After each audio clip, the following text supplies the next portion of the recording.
This podcast is part of the C-Suite Radio Network, turning the volume up on business. Welcome to the Business Power Hour, hosted by Deb Creer. Join us as Deb talks with her guests, experts in their fields, as they share real-life stories and techniques to power up your business. Good morning, good morning. I am Deb Creer, and I am passionate about giving professionals the tools that they need to make themselves and their businesses as successful as possible. And this must be International Week because today I'm recording a second interview with an international guest. I love it. It means that we've got, so many fans and great business connections around the world. And, what it really goes to show is business is business is business. And we can be working anywhere around the world and still be, the same basic rules still apply. There are some things that are a little bit different depending on the culture, but for the most part, marketing is marketing, sales is sales.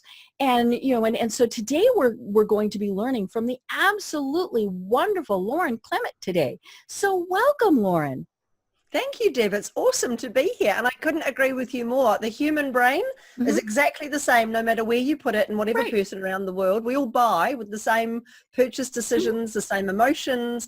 So yeah, the same business approach works everywhere in the world. And it is one of those things that I think sometimes we get caught up in, especially if we might be doing business in other locales and where we live, is what is it like? What are they going to be like? And yes, there are traditions and things like that we need to pay attention to, but it really is, for the most part, all the same.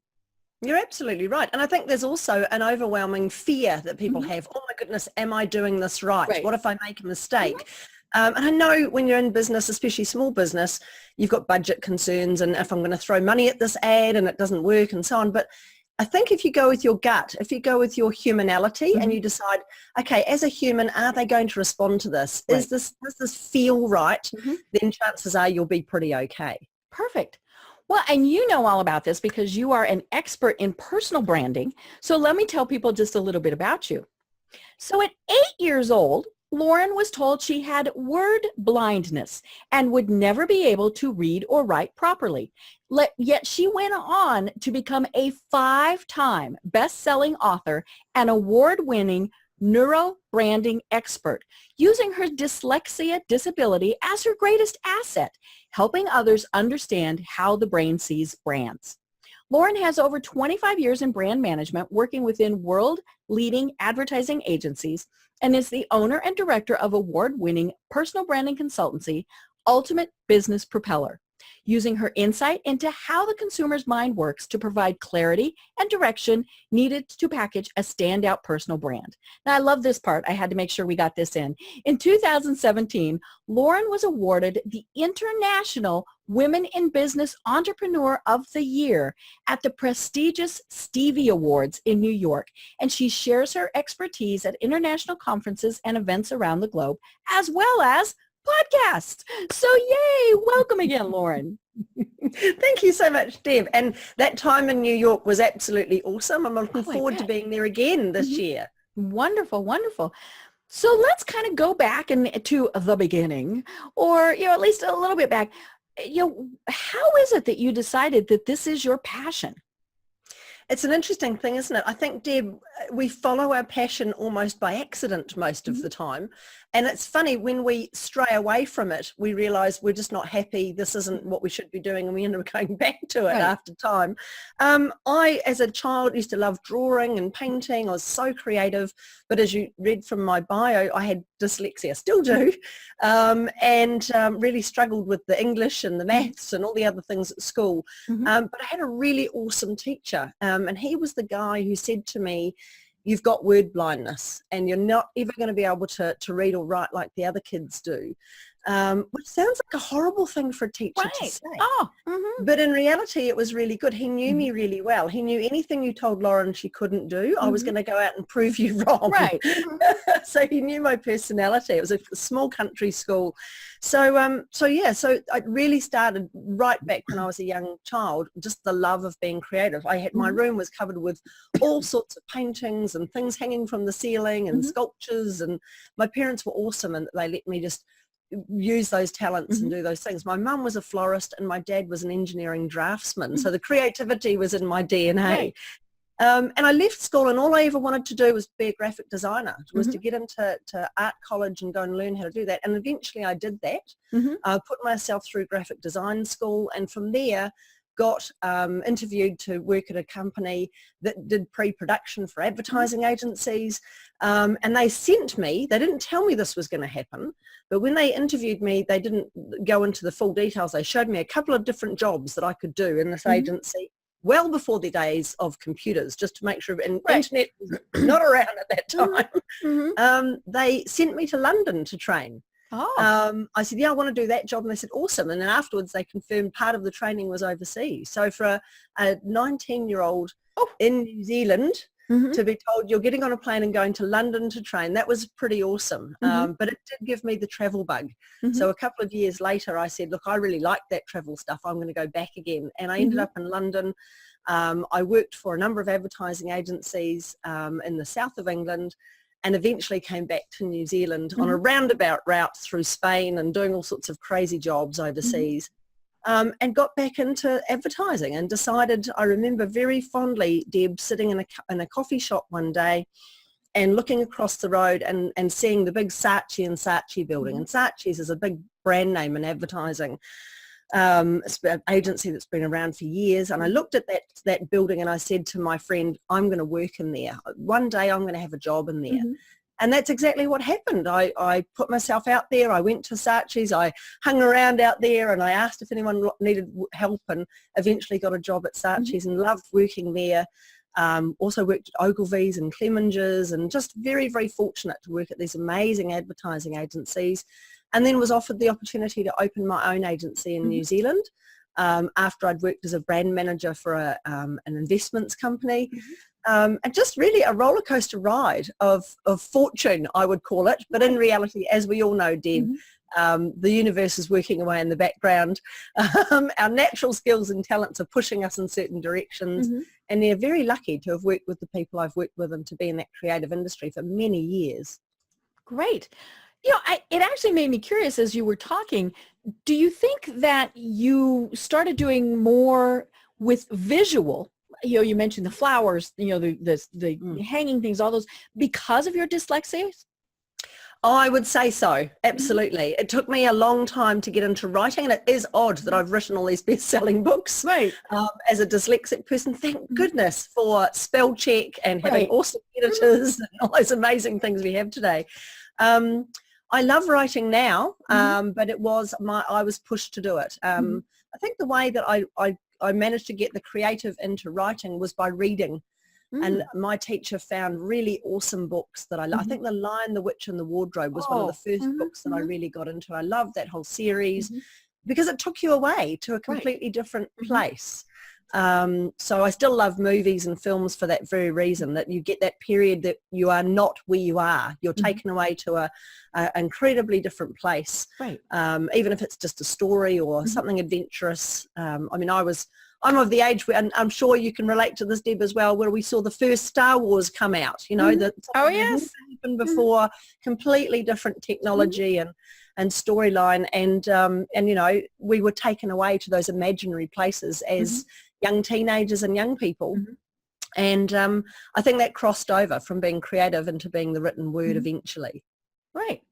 You know, and one of the things that stood out in your book, and let's see, I want to make sure I've got it right, it's called Selling You. It is. I've got a copy here in front of me. The latest cover, which has got a nice photo, the latest photo of me on there. On the website, it's a different cover. But I love it. Well, and I have the digital version. Normally I hold up the book, but yeah, so it's called Selling You, How to Become Well-Known, Well-Paid, and Wanted. I love that part. And it is a series. It's Know Me, Like Me, Trust Me. But in the book, you talk about the fact that it is important that we have these stories that we're telling when we're trying to sell people or when we're trying to get them to like us or know us.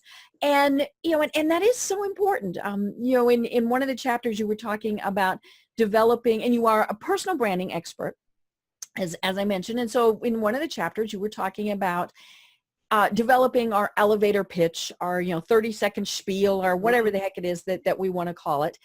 And when we do the boring, I do yada, yada, yada, people immediately zone out. But when you tell a little story, and we're talking like 2 or 3 sentences, that's what catches people's attention. Absolutely. Well, if you think back to how we used to sell before the internet, even before computers and television and so on, go right back to caveman days. Right. They told stories that were passed down through the different generations. They painted pictures on the walls and showed stories. The human brain loves a story. Right. It loves it. And one of the areas that I've really gotten into in the last 5 to 10 years is neurobranding, which really helps you understand how the brain sees brands, and building a story, building a reason for someone to listen to you into what you're doing with your marketing and your branding. And as you say, your elevator pitch as well. It's absolutely vital, especially today, because we're just overwhelmed, aren't we, Deb? There's so many messages out there. There's so many different channels. We're supposed to be on Pinterest. We're supposed to be on LinkedIn. And our brains are bombarded with messages at the moment. So if you don't captivate and engage somebody within the first few seconds, they just won't even notice you. Like you said, they'll glaze over, they'll wander off somewhere else, and you've lost them. Right. Yeah. We go on to the next squirrel. And I think it was Facebook did a study that we now, and I laugh and I always say, we have the attention span of a gnat, which, I'm not sure how you measure that, but Facebook did a study, and we have the attention span that is less than what a goldfish has. Yes. And again, I'm like, okay, how do you measure really the attention span of a goldfish? But clearly what they're saying is it's this big. And so I love that you have studied the brain and neurobranding, and so tell us, what is the definition of neurobranding? Neurobranding is really understanding how the brain sees brands. And that word sees is in those inverted quotation marks, because what I have learned, and there's an awesome guy called Peter Stahl, who's like the neurobranding specialist of the world. He lives in Austria, I think. I contacted him in the early days of me looking into this study, because neuromarketing has been around for a long time, and I understand that as well. That's really looking at consumer behavior. When you go into a supermarket or a department store, why do you always turn left or right? Where they place things. Where do you put the milk? All of those. Absolutely. So neuromarketing is an understanding of how we behave. Neurobranding is understanding how we process brands and why we buy. Why do we go?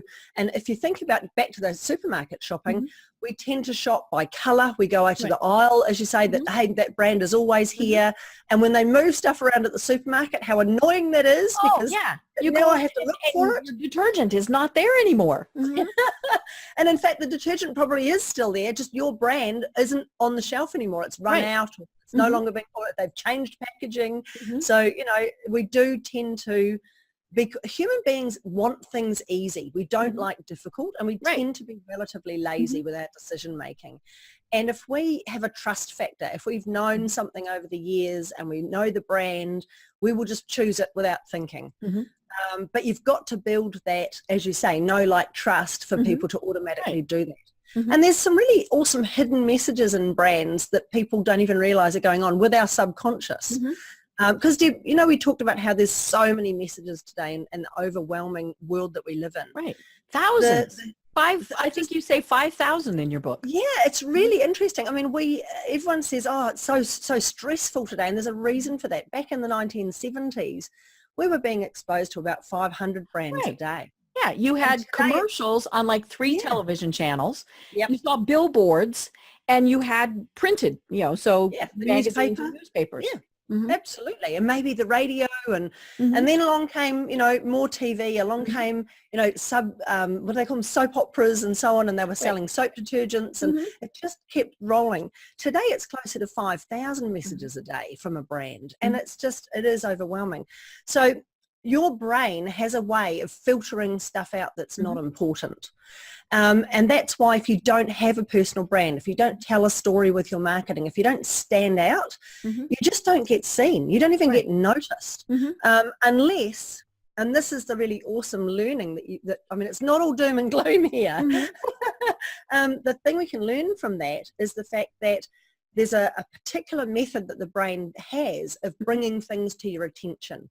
It's called reticular activation. And if you think about it this way, I don't know whether there was a particular brand of car or a model of car that you always wanted to buy. I want one of those next. Next time I buy a car, that's what I'm going to get. So did you ever have that? Is there a brand or a model of car? Oh, yeah.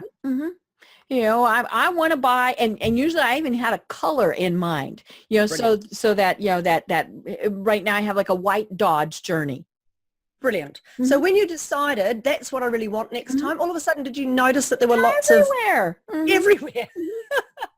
So they always were there, but because you hadn't told your brain that it was important, it shuffled it down and went, okay, that's information I don't need to know. You'd be noticing more Dodge ads, you'd be seeing more stuff on TV about their brand. So it's called reticular activation. So if you can learn that, if you can learn and figure out when is my ideal client most likely to be thinking and wanting my particular brand. So maybe if you're an accountant, is it tax time of year that they go, oh my goodness, I need help with this. When they're going on holidays, I know it's coming up to holidays at the moment in America, you've got schools are just about to break out. So yeah, are they looking for travel agents? Are they looking at new tires for the car? What are they looking at in terms of, we haven't got travel insurance, or, you know, what services are they looking for right now to help them with their life? And when are they most likely to be looking for you? Because that's the time that you really want to make the most of your brand standing out and getting out great content, some more advertising, getting your brand out there, getting in front of the right people at the right time. And that comes back to neuromarketing. Right. You know, and that's exactly the premise behind Facebook advertising. You know, and all, you know, all of the Big Brother, right? You know, which is a little spooky. You know, I'll look at something on my phone and then I'll come to my desktop computer and an ad for that product or a similar product will come up in my Facebook feed. Isn't it scary, Deb, when you do it? Have you done it when you're just talking about it with somebody? Yes. And you see an ad the next day and you go, somebody's listening to what I'm saying. I know, which that's just really spooky. But I've also started using it to my benefit because I'll be, you know, like, rather than really having to do the research, I'll just look up one or two things and then know that my computer's going to do the research for me. Absolutely. Isn't that awesome? And I mean, it is creepy and at the same time incredibly useful for us very lazy humans. So, but you're right. Nowadays, goodness me, you can get, and that is the premise of really good branding and marketing, is to get the right message in front of the right person at the right time. So now you can utilize all the technology that's there to do exactly that. But the point being, Deb, that if you don't first understand exactly what your brand is, the message that you want your brand to give out and who it's for, it's going to be hard, and you're going to end up doing what I call WOFTAM marketing. I don't know if you've heard of WOFTAM marketing before, WOFTAM. It stands for waste of flipping time and money. I like that. That's a good acronym. Yeah, so we, especially small businesses, end up doing that because you just go, oh, I think this will do, and you send it out there. You don't take the time to think about, how do I want to make my audience feel, which is what your brand is all about, and what the message is going to be, and exactly who is it that I'm targeting here. And then if you can figure that out, marketing and advertising becomes really easy and very cost effective because, as you say, Deb, you can reach somebody on a Facebook ad now for $4 or $5 at the most, and make awesome sales, but you need to know that background first. Right. You know, and one of the things that you talk about in your book, and I love this, and I think that vaguely in my brain from when I was in school, you know, many years ago, I remember this concept, and that's the lizard brain. Tell us about that, because that really is a very important premise in selling, you know, and so what is the lizard brain, and what and everybody has it, nobody freak out, everybody has a lizard brain. I love it. Seth Godin, actually, who's a branding genius, talked about the lizard brain from when I first heard about it. It's your amygdala.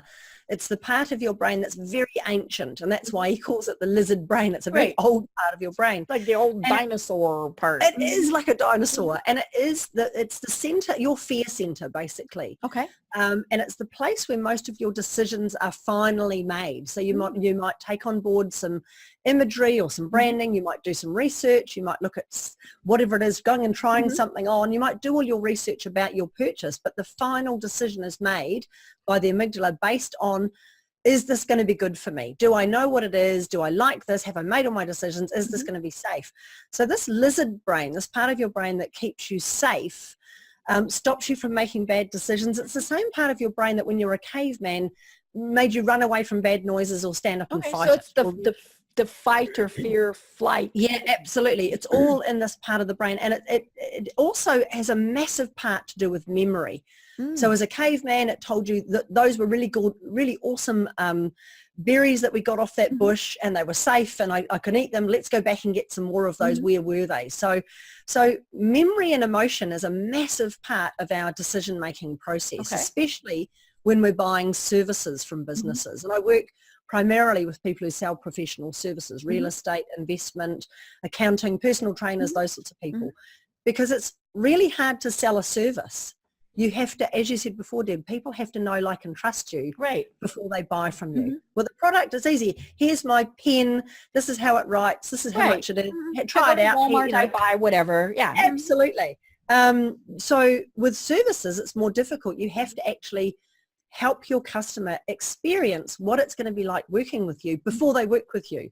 Right. And unfortunately, most service providers do that by giving away a free 30-minute or a free session or a free whatever it is to try me out. And it doesn't help your personal brand. If anyone's listening and that's what you're doing to get customers, I really ask you to question that approach. And I'll give you an example. If you maybe you're a sporting person and you played sports on the weekend and you hurt your knee quite badly, enough for you to be sent to a specialist.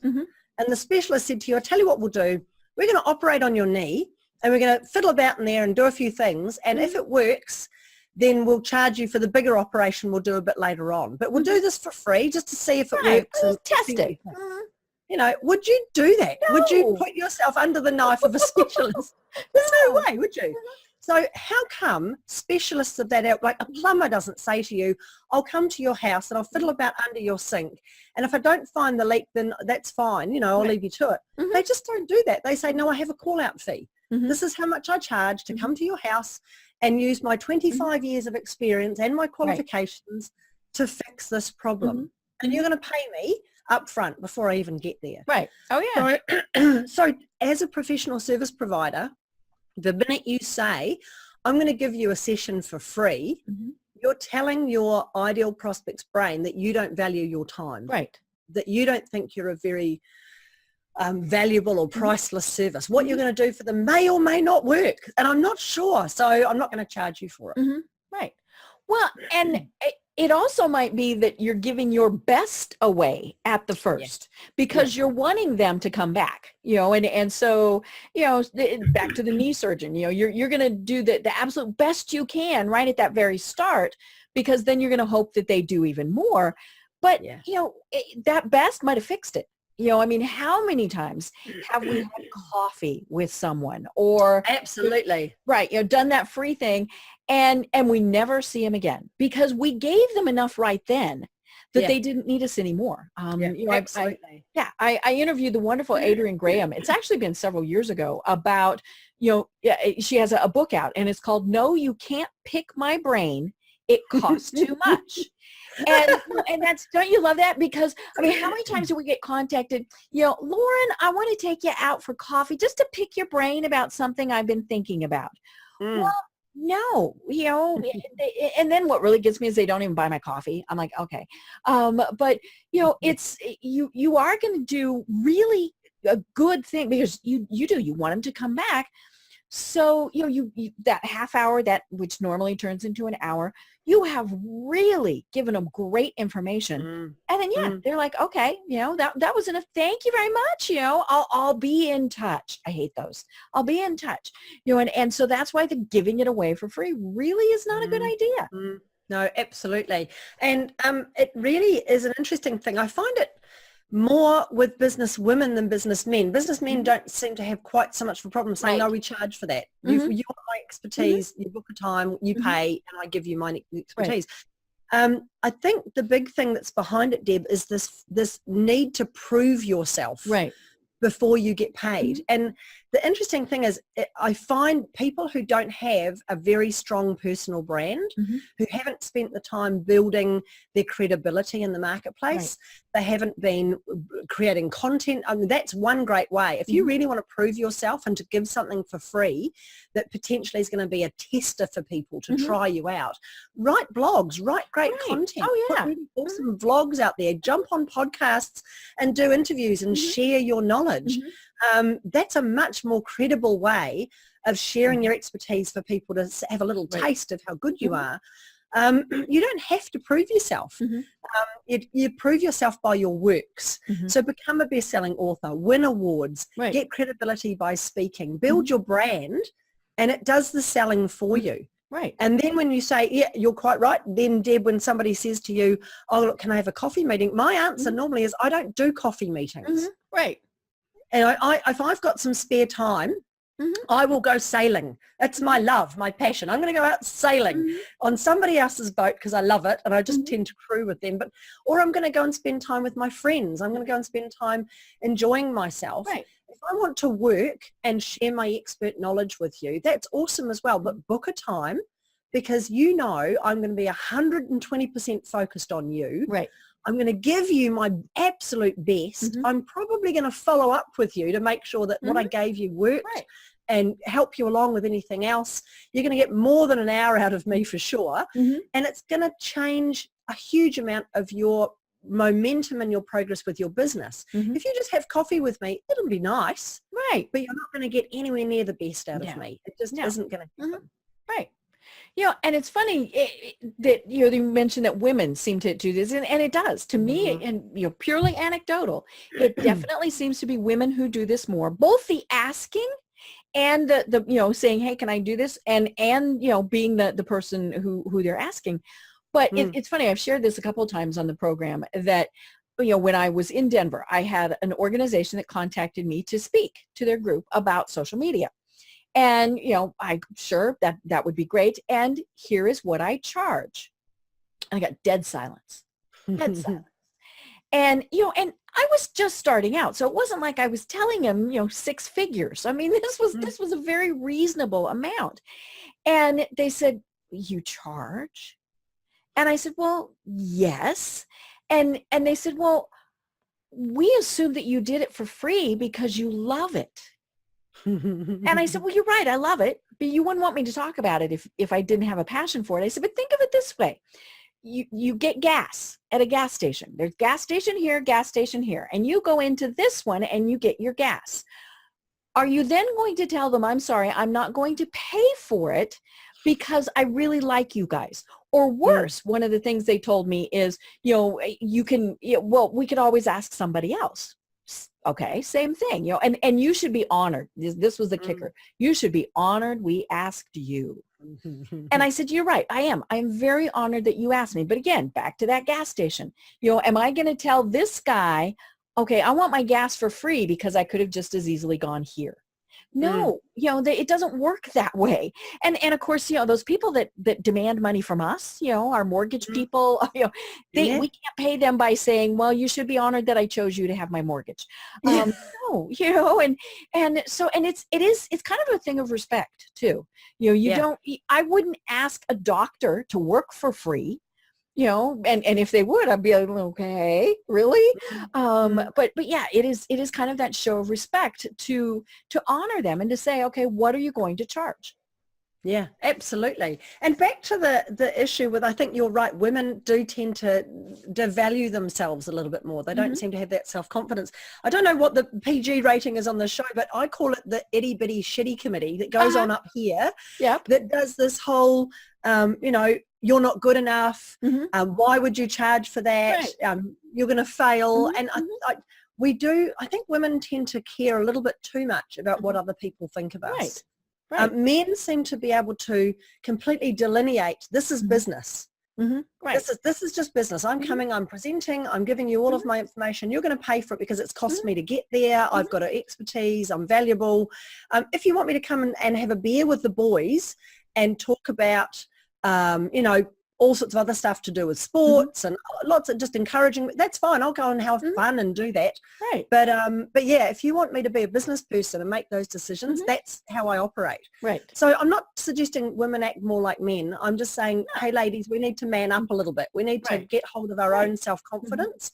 You have the most amazing natural gifts and talents in the world and expertise and experience. You probably have more knowledge in your little finger than a lot of people you're going to be talking to about how to do stuff that you probably have forgotten the basis of why and how you do it because you've just done it naturally for so many years, whether it's Facebook marketing or selling insurance or working with a personal trainer, whatever it is. You need to understand that that's valuable, that people could spend hours and hours researching to get to the same place, that if they just came and listened to you for half an hour, they'd learn what they need to do so that they can solve their problems. So it's so valuable. And there are still times to give it away for free. But, as you mentioned, blogs, things like that, and I do a certain number of pro bono presentations a year, but they have to be a nonprofit. And there's certain criteria that I require. But at the same point, I also don't, I put in a lot of effort. I'm never going to get up there and just kind of halfway do it. But, it isn't going to be something that I spend hours and hours and hours in preparation on, and because, you don't want to just do halfway because you never know who might be there. I mean, that's the tricky thing, and you don't want them telling somebody else or even on Facebook, or Twitter, well, she was okay. She gave an okay presentation. Yeah, absolutely. And it doesn't reflect well on your personal brand either. And that's the whole thing. You need to, much as I say, we care too much about what people think, in reality, you need to have a personal brand that stands out, that people want you for certain things. And if somebody says, do you know what, we need a Facebook expert, they immediately think of two or three gas stations that they could go to get that particular person who's got that expertise. And you need to stand out, and we really need someone who does Facebook for small businesses, or someone who understands Facebook for women in business, or for people who are selling this particular service. It'll nail it down to your niche. And I know niche, or niche as it's said in the States, is not a favorite word for a lot of small businesses. They don't like to be put into a box. They like to because they're missing all of those other potential people. Oh, the FOMO of missing out. It's really, and it is that the interesting thing about the entrepreneur and the entrepreneurial brain is that we have overcome that fear center, that lizard brain. We've basically told our own brain that we're going to start our own business. We're going to get out there and be entrepreneurial. I'm not afraid. I know there's going to be hard work, but I'm going to do it anyway. So you've got, as an entrepreneur, you've got a superhuman power. You've overpowered your own fear center. The trouble with that is that as a superhuman brain, you have the kryptonite. And the kryptonite is that bright, shiny object-itis, that squirrel factor we talked about before. And it leads to FOMO. If I don't do this, I'm going to miss out. It's like you said, all these different opportunities. I'm going to miss out if I choose this one thing I'm good at. The trouble is, the human brain wants it easy. We're really simple humans. We don't like difficult things. And if you make it hard for somebody to put you in a box, if you make it hard for someone to define exactly what your specialist area is, and you can't even explain it yourself, you are not going to get chosen. You're going to become, and I remember once, Deb, when I didn't have a very good bio, this is right at the start of my personal branding journey, I hadn't written my bio, and somebody introduced me to speak at an event, and she said, Lauren has dabbled in a number of businesses. Oh, I never dabble. I'm not a dabbler at all. I'm 100% focused on what I'm doing. I've never dabbled, and it made me realize I needed to present a really simple bio that people could read when they introduced me, because I always wanted to be introduced as what I was, never someone who was dabbling in different bits and pieces. So from a personal branding point of view, if you want to be well known for what you do, if you want to be interviewed and asked to speak and being paid to speak, if you want to be respected for what you do and to be really that instant go-to, this is the person we want, you're going to need to choose. because we don't have the capacity, A, to do a multitude of different things all at once, and B, to be understood by everybody else in the world if we're trying to be everything to everyone. Right. And one of the things you talk about in your book is, when we're working on that elevator pitch, and I really want to delve into that more, is, have someone else give yours, and that's always been, I was part of a networking group one time. And I mean, we met every other week. It was a small group. When we had a lot of people there, we had 10 or 15. So, not a lot of things to remember. And we would do that about once a quarter where we had to give somebody else's pitch. And nobody ever got it right. I mean, and that's horrible. Or we did it so basic. This person sells insurance. This person is a mortgage person. This person does social media. And so, I don't know whether it was we weren't paying attention, which that's probably part of it. But it was also, we didn't have our elevator pitch down well enough that it was memorable. And so you have an acronym for it called BEST. So kind of walk us through that. Absolutely. And the interesting thing, before we go into this too much, there is no such thing as a perfect elevator pitch. There's no such thing as a script. I can give you the formula for how the brain wants the information presented so that it can not only understand what you're saying, but it waits for the next bit. Right. You're captivating them and you're creating some curiosity. Rather than, as you say, either just waffling at them or, just giving them basic facts. Right. So this is the BEST formula. BEST stands for be clear is the first part. Okay. Don't waffle. Don't try to explain don't say I'm a holistic, anti-inflammatory coach who works with, it's just too much. You lost me at holistic. Just be really clear on what you do. The human brain does want to put you in a box. So don't be afraid to say, I'm a real estate agent, or I'm a whatever. Just let that bit go and let the brain, the amygdala, that fear center, go, awesome, I know what this person does. Right. Because if you don't, all the alarm bells go off on that fear center, and it doesn't want to even listen to the next bit because it's still trying to figure out who you are. You can create a bit of curiosity there, and I work with my clients to create. I've got one guy who calls himself a client orchardist. Of course, I call myself a personal branding specialist. There's people who are mindset coaches. You don't have to be really, really specific, but you have to use simple language to create that curiosity. Remembering that 90 to almost 100% of your elevator pitch is not about you. It's about who your audience is. Right.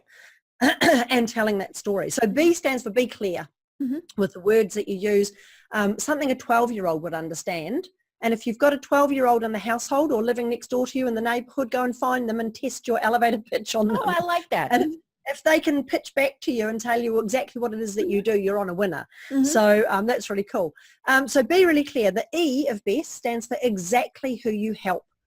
Okay. So normally that sentence in your elevator pitch starts with I help or I work with, and be really clear. Really busy women who need some help with their children. They just want their children to do well at school. If you're a tutor, you might use them. So exactly who help. I help these people who want. What is it that they want? Get really clear on that. So exactly who you help. S stands for solve a problem. So what's the point in talking to you unless you're going to actually help me? Now that sentence normally starts with so you can. Okay. And those are really powerful words. And you can use an elevator pitch, the formula I'm giving you, you can use not only when you're introducing yourself, you can use it as the first words people read when they go to your website. Hi, this is what we do, exactly who we help, so you can. What's the problem that you solve? What's the outcome you deliver for people?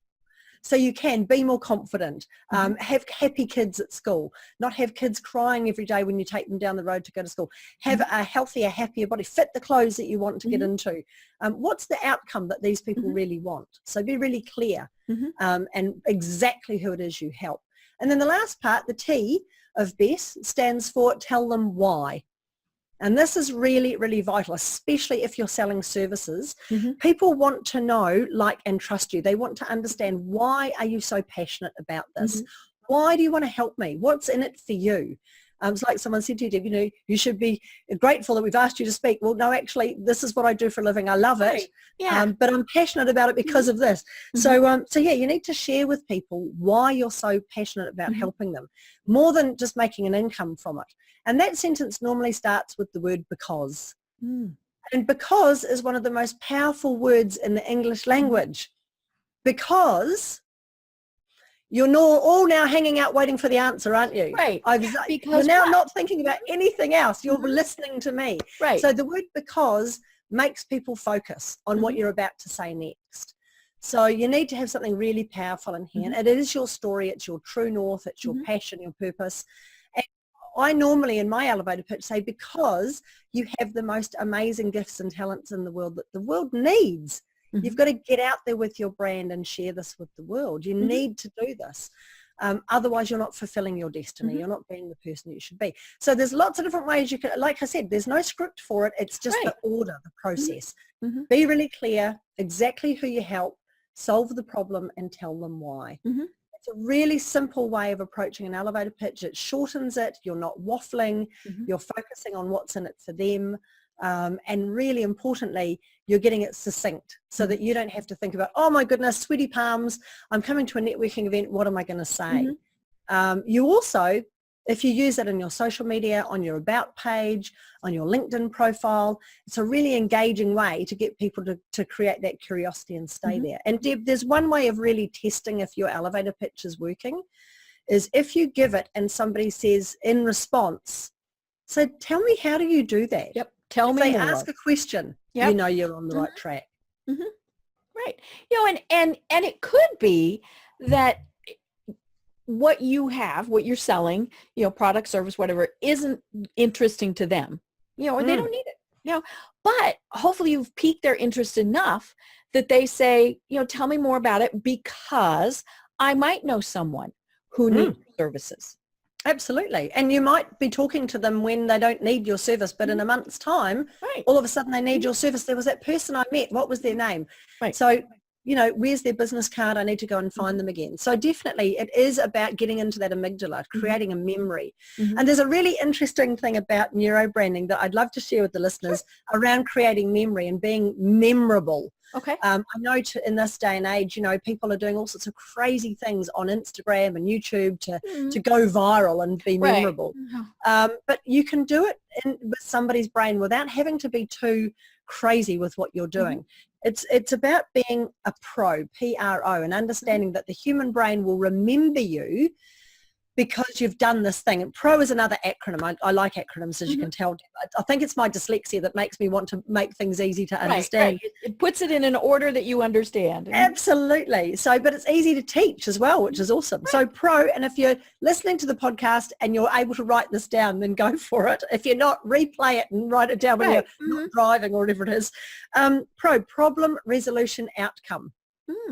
So most people, when they talk about what they do in their elevator pitch, they talk about the problem. They say, hey, I help people who really struggle to get mortgages, or I help people who are overwhelmed with business and they just need a really good tax accountant or whatever it is. So they talk about the problem really easily. They often talk about the resolution. So if you use me, this is what I can do for you. And this is what happens and so on. Here's the resolution that's going to happen. But not often. Fewer people do that. And it's important that you talk about the outcome at the end. And that's the bit that we all miss. We go problem, resolution, and we stop there. Right. The human brain wants you to paint a picture of the outcome. What is life going to be like for your client once they've used your services, once they've done your program, read your book? You know, all the online marketers understand this and they do it so well. Why aren't we in small business following the same route? You know, we've got to paint a picture for our audience. So I'm going to have some fun with people, if that's okay, Deb. We're going to do a little exercise, and it doesn't require writing anything down. What I want the listeners to do is I'm going to give you 2 words to concentrate on. Okay. And I want you just to let your brain do what it does. And in a couple of seconds, it will paint a picture. And I'm going to ask you some questions about that picture afterwards. So if you're ready, the 2 words I want you to concentrate on are bacon and eggs. Bacon and eggs. Just let those 2 words work. So your brain, within seconds, created a picture. What did you see, Deb, in your brain? I saw bacon and eggs. How were they cooked? How were they cooked? So the bacon's extra crispy and the eggs were scrambled. Nice. Awesome. So somebody else might have seen them poached or in egg cups. They might have had a coffee with it. They might have even seen their husband cooking it on a Sunday morning. Some people see a pig and a chicken, which is the origin story. But you certainly didn't see the words bacon and eggs. You didn't see the words. You might even be hungry now that we've mentioned this. So, there's all sorts of other things happening. So your brain thinks in pictures. It doesn't think in words. So if you tell somebody this is the problem they've got and this is how I solve it, but you don't paint a picture of how you can help them, what their life is going to be like once they've used your services, they'll paint their own. Right. And they will make up whatever they want to. So you need, this is back to that value of storytelling, Deb, you need to paint the picture of the outcome. So when you're talking to people, you need to talk about how, even if this is the value of testimonials and case studies. Not only is that a picture that's being painted of real life results that somebody's got from you, it's third party endorsement, which is awesome. Right. So use case studies, tell stories. So what tends to happen when people get a personal brand is they get asked to speak, they get paid to speak. They make money from their expertise without even turning up. They create programs that people love. They write best-selling books. They stand out. They become an influencer and they impact so many more people that they really feel fulfilled and they love what they do and they get really well paid for it so they can live an awesome life, go travel the world, do what they want to. I've just painted a picture of what it's like to have an awesome personal brand. So and I saw that in my brain. And you went, I can do that. I want that. How do I get that? So so paint the picture with the outcome of your service. Make it tangible. Make it something that people want. They love it. They desire it. And that's the whole part about being wanted. Because the next question will be, that sounds awesome. How do we do that?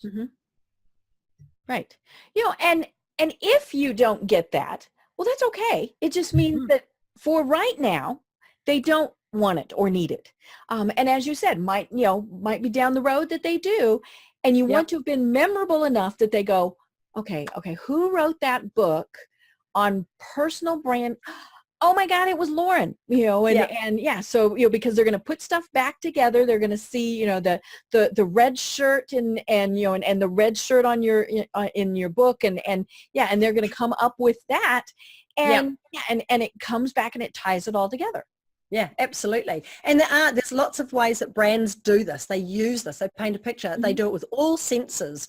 So there's a particular smell of a particular coffee shop. There's a particular sound of an ice cream van or a brand. Or when you open up a Mac computer, you know that it's a Mac because it's the sound that you hear, even if you don't see it. All these different neurobranding ways of being memorable.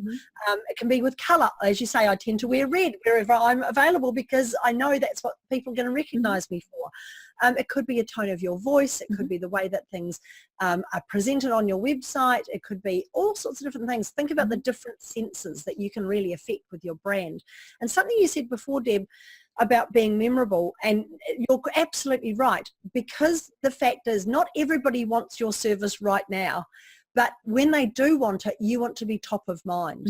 And it'll be because you told such a good story. It'll be because they relate to that. You know what? I remember her saying, this is what I need that right now. That's what she said. I need that in my life. Right. They don't remember you for the way that you do it or the process that you have or that's important to your brand, but to be memorable, to be thought of and to be recalled, it is all about how do you want your brand to make people feel? What's the story you want them to remember about you? Yeah, you said something interesting that I caught that I just all of a sudden was thinking about, and it is other things. It's how you present yourself. You mentioned wearing red.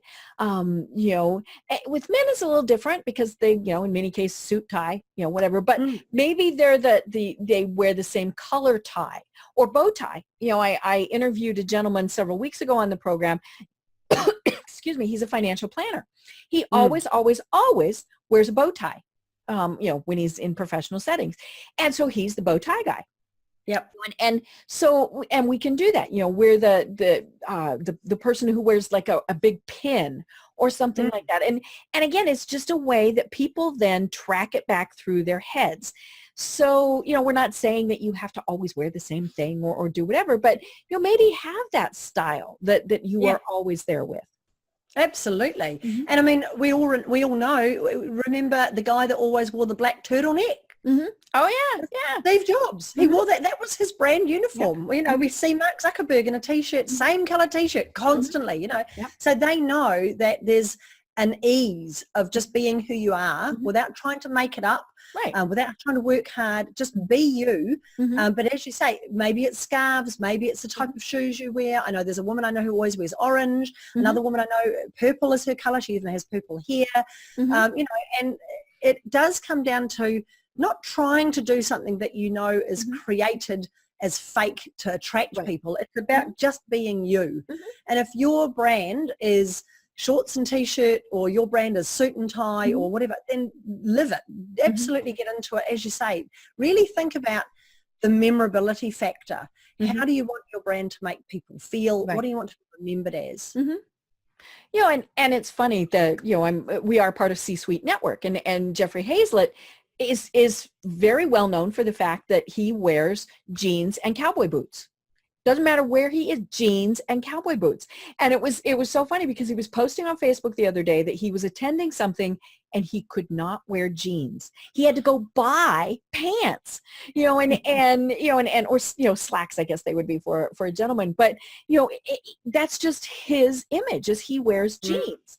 You know, and my style has definitely changed over the years. You know, I used to always wear suits to business meetings and all of those things, and now I don't even own one. You know, it's much more casual now. You know, is it too casual? No.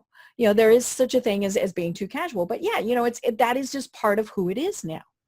Yeah, turning up in your PJs probably isn't a good idea, but isn't it lovely that we have this freedom? Years ago, as you say, unless women were wearing a skirt and men were wearing suits, you weren't even, or a hat, you know, you just weren't taken seriously. We've got so much more freedom now to do what we want, which is brilliant. And it is, if I can give listeners one last bit of advice to really think about this and to package your brand, think about the 3 R's of personal branding. Okay. Recognition, which is what we were just talking about. How can you be recognized and memorable? Reputation, which is your one thing that you're awesome at, that everybody said, look, you need to get that because that's what they do. The way that you present or your reputation in the marketplace, what people say about you through the work that you do, the blogs that you write, the way that you present yourself and so on. And the last one's respect. And really, what's the reason that you want to be respected? Why do you want to be respected for that? What's the number one thing that you want to be respected as being the best at? And what are you going to do to get that respect? How are you going to position yourself and your brand? Is it about positioning yourself online, doing a certain type of Facebook Live video? Is it having your own podcast? Is it writing a book or winning an award?